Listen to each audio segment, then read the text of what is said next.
नमस्कार। शब्दघोष के जनसरोकार में आपका स्वागत है। मैं मोहनलाल मोदी आज बात करूंगा जनसंपर्क विभाग की इतनी बड़ी गलती की जो किसी भी वक्त सरकार को जोखिमपूर्ण स्थिति में डाल सकती है, उसे धर्म संकट में डाल सकती है।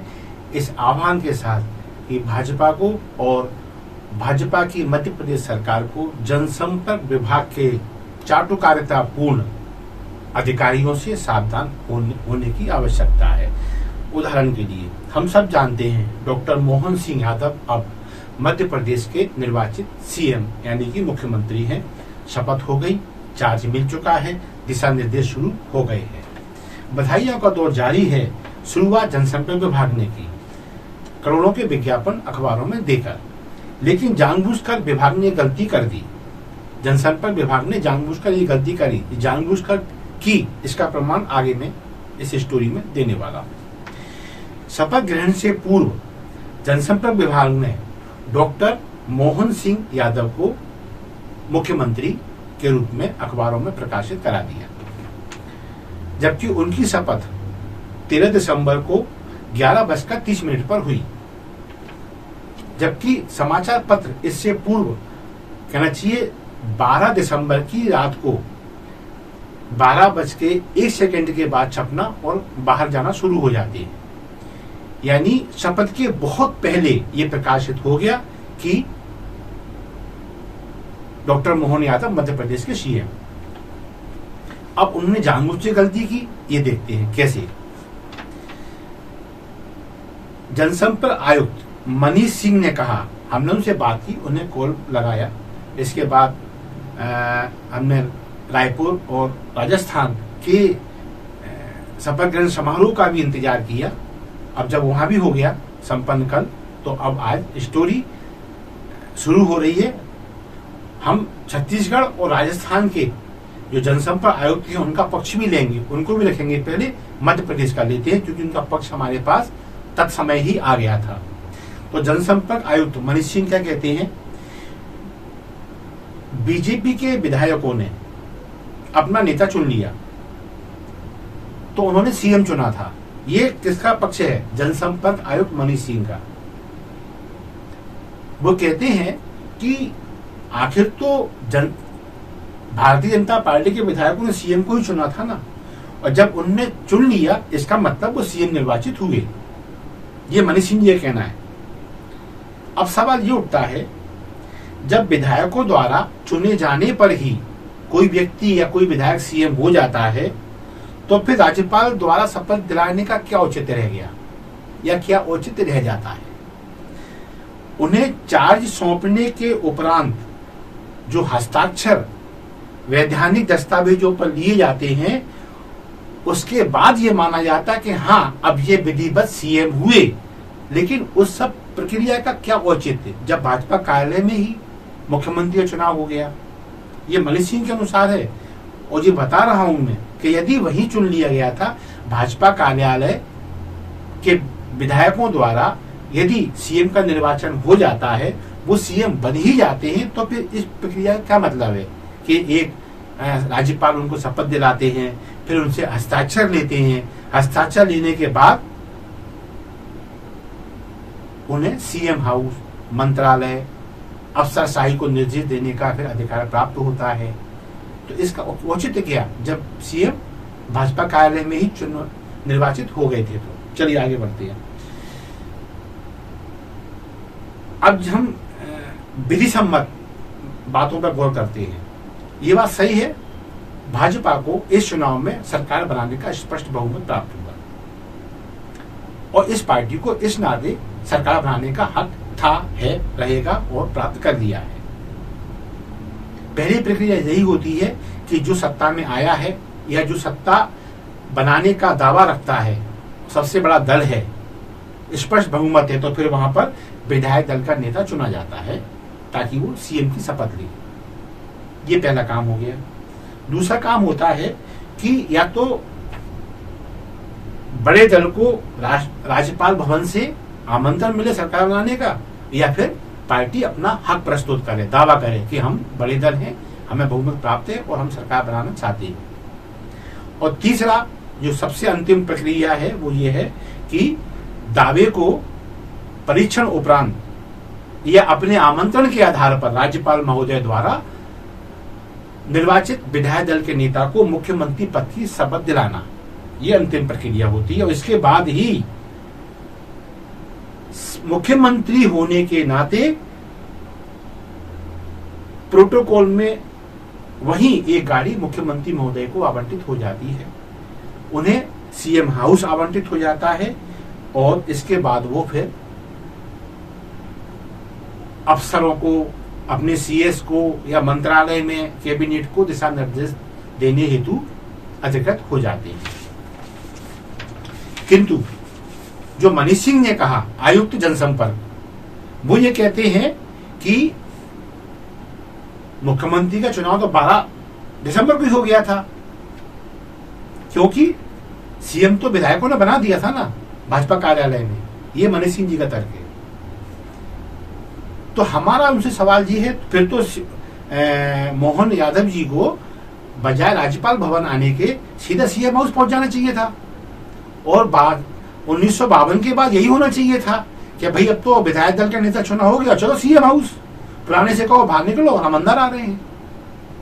यही हुआ ना मतलब। उसके बाद सीधे मंत्रालय जाओ, कैबिनेट गठित हो गई है यदि, तो कैबिनेट की मीटिंग भी करो और दिशा निर्देश जारी करना शुरू कर दो। अफसरों को भी बुलाओ, उनकी मीटिंगें लो और उनको निर्देश जारी करो।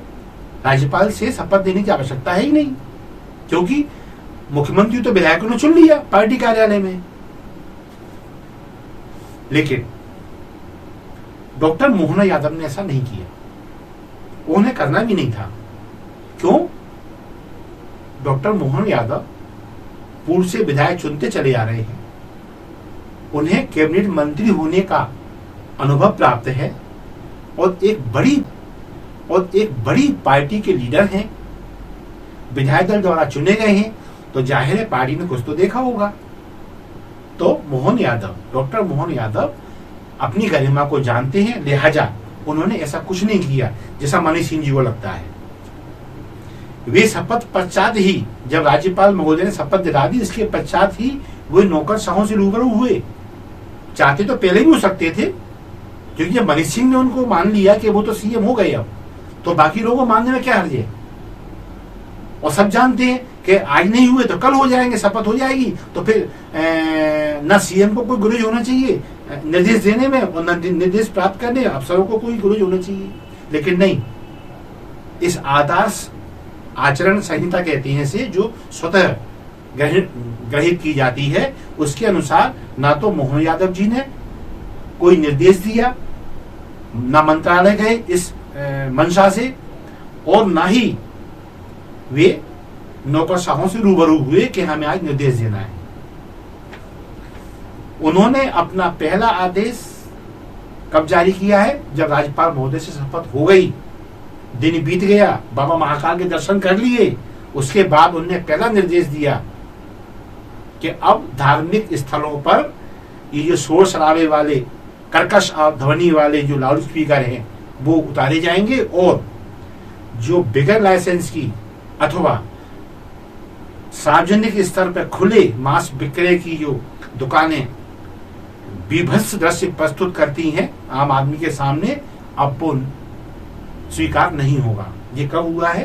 पहला आदेश जब उन्होंने मुख्यमंत्री पद की शपथ ले ली। तो फिर जनसंपर्क विभाग ने शपथ ग्रहण से पूर्व उन्हें समाचार पत्रों को प्रदत्त विज्ञापन में मुख्यमंत्री क्यों लिखा? दरअसल ये चाटुकारिता की इंतहा है, ये चाटुकारिता की इंतहा है। ये भी हो सकता था कि आज राज्यपाल, महामहिम राज्यपाल श्री मंगू भाई द्वारा मध्य प्रदेश के भावी मुख्यमंत्री डॉक्टर मोहन यादव को शपथ दिलाए जाने हेतु प्रस्तावित समारोह में आप सादर आमंत्रित हैं, लेकिन नहीं, इन्होंने सीएम लिखा। ये गलती है, ये गलती जानबूझ से की गई गलती, क्योंकि उन्होंने बयान में मुझसे कहा कि हो तो गया चुनाव सीएम का भाजपा कार्यालय में। ये मनीष सिंह जी का स्टैंड है। अच्छा, अब ये चाटुकारिता की इंतहा क्यों है? दरअसल भावी सीएम, भाई जब ये विज्ञापन छप रहा है या जारी हो रहा है तब वो भावी सीएम है, तब वो बने नहीं थे सीएम 12 दिसंबर को। तो ये कृत्य या ये प्रयास ये इसलिए है ताकि मुख्यमंत्री निवास पर, मुख्यमंत्री कार्यालय में और मुख्यमंत्री की टीम में अपने लिए सदैव एक सॉफ्ट कॉर्नर उपलब्ध बना रहे। ये एकमात्र प्रयास इनका ऐसा नजर आता है। चापलूसी में कोई कमी ना रह जाए, ये इसकी भी पराकाष्ठा है।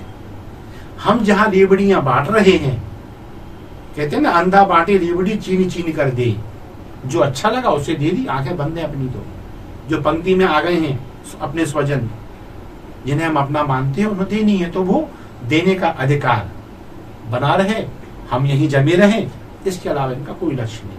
लेकिन इसके घातक परिणाम क्या हो सकते हैं, अब उन पर आते हैं। इस प्रकार की अधीरता, एक वरिष्ठ अफसर की इस प्रकार की अधीरता सरकार के लिए खतरनाक साबित हो सकती है। क्यों? ऐसे अधिकारी कभी भी सरकार को धन संकट में डाल सकते हैं, क्योंकि इन्हें तो अपनी चाटुकारिता करनी है। इन्हें यही देखना कि विधि सम्मत शब्द कौन सा है, जबकि शब्दों के खिलाड़ी ही बैठते जनसंपर्क में। उन्हें मालूम होता है कि कहां किस शब्द को किस बयान में किस आर्टिकल में उपयोग करना है, और वहां जब शब्द ऐसे इस्तेमाल हो जाएं समय से पूर्व, तो फिर ये कभी कभी सरकार के लिए धर्म संकट के सबब बन जाते हैं, सरकार के लिए जोखिमपूर्ण बन जाते हैं। अब विभाग में तो अपन उम्मीद नहीं करते जनसंपर्क में कोई उनकी गलती याद दिलाएगा। हाँ, हम जो गलती याद दिला रहे हैं इसकी शिकायतें जरूर जनसंपर्क विभाग में जाएंगी। ये शब्दघोष देखो साहब, शब्दघोष देखो साहब, शब्दघोष। तो मेरा कहना सिर्फ इतना सा है कि हम तो इनके विज्ञापन की पात्रता में है ही नहीं, ना हमने अभी तक कोई प्रयास किया है, तो हमें कोई भय नहीं है, ठीक है। लेकिन चिंता है कि सरकार को किसी व्यक्ति विशेष के विधि विरुद्ध कृत्यों से कोई धर्म संकट उत्पन्न नहीं होना चाहिए। इसलिए हम आगाह करते हैं कि भाजपा को, और खासकर भाजपा के जो मीडिया प्रभारी हैं, उनको ऐसे चापलूसी के अतिरिक्त परिदृश्यों से सावधान रहने की आवश्यकता है। इससे ज्यादा सतर्क मैं अपेक्षा करूंगा हमारे नवनिर्वाचित मुख्यमंत्री श्री डॉक्टर मोहन यादव। वो पहचाने ऐसे चाटुकारिता करने वाले अधिकारियों को, ताकि ऐसा ना हो कहीं इनके चक्कर में सरकार को विपक्ष के सामने जवाब देने की बाध्यता उत्पन्न हो जाए। और अब कोई ये कहे कि सब ऐसे ही छापते हैं, क्योंकि राजस्थान और छत्तीसगढ़ की सरकार के विज्ञापन को लेके भी यही भाषा का इस्तेमाल किया गया है। शब्दों का हेरफेर है, लेकिन भाषा यही है। तो कोई लोग ये भी कहेंगे कि उनने भी तो किया। बात उनने की है इसकी नहीं है, बात ये कि सही क्या है और गलत क्या है। तो मेरा यही जनसंपर्क विभाग को एक कहना चाहिए, एक प्रयास है कि यदि उनमें बड़प्पन मन के किसी कोने में संस्कारों में प्राप्त है तो वे अपनी गलती को मानेंगे, और नहीं तो फिर चल तो रहा ही है।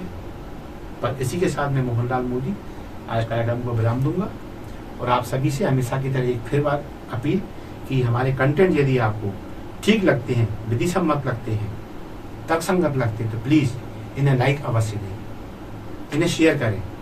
शब्दघोष आपका अपना चैनल है, इसे सब्सक्राइब करना ना भूलें। धन्यवाद। जय हिंद।